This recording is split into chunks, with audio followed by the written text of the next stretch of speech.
Kata Rasulullah SAW dalam hadis riwayat Bukhari, barang siapa yang berbuat zalim, melampaui batas, perbuatannya sangat jahat kepada saudaranya, baik terhadap kehormatannya maupun sesuatu hal yang lain, maka hendaklah dia meminta kehalalan darinya hari ini juga, sebelum dinar dan dirham tidak ada lagi. Maknanya adalah kalau kita buat sesuatu yang menyakiti hati orang lain dengan lisan kita, dengan perbuatan kita, minta halal darinya, minta maaf kepadanya sampai dia ridha.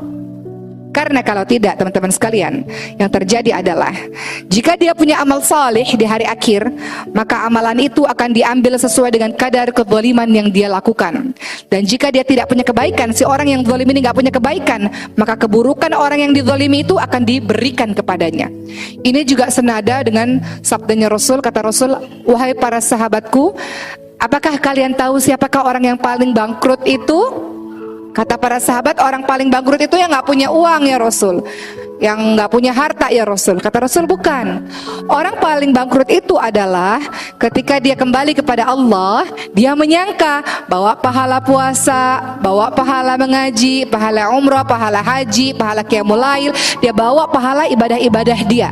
Tapi dia lupa bahwa ketika di dunia dia pernah menyakiti seseorang dan dia belum minta maaf, orang itu belum merasa ridha atas perbuatan zalimnya, dan orang itu mengatakan, aku tuntut engkau di hari akhir, rasakan nanti pembalasan Allah di hari akhir. Mungkin aku tidak bisa membalas kejahatanmu di dunia karena aku orang lemah, tapi aku akan menuntut kepada Allah di hari akhir.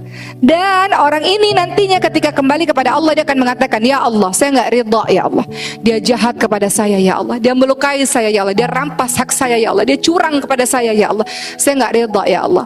Lakukan atau balas perbuatan-perbuatan dia yang pernah menyakiti saya. Maka orang inilah yang disebut sebagai orang yang bangkrut. Siapa itu?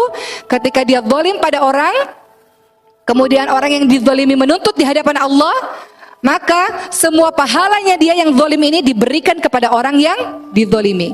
Kalau pahalanya nggak ada, dosa orang yang dizalimi ini diberikan kepada dia yang zalim. Itulah yang disebut sebagai orang yang bangkrut.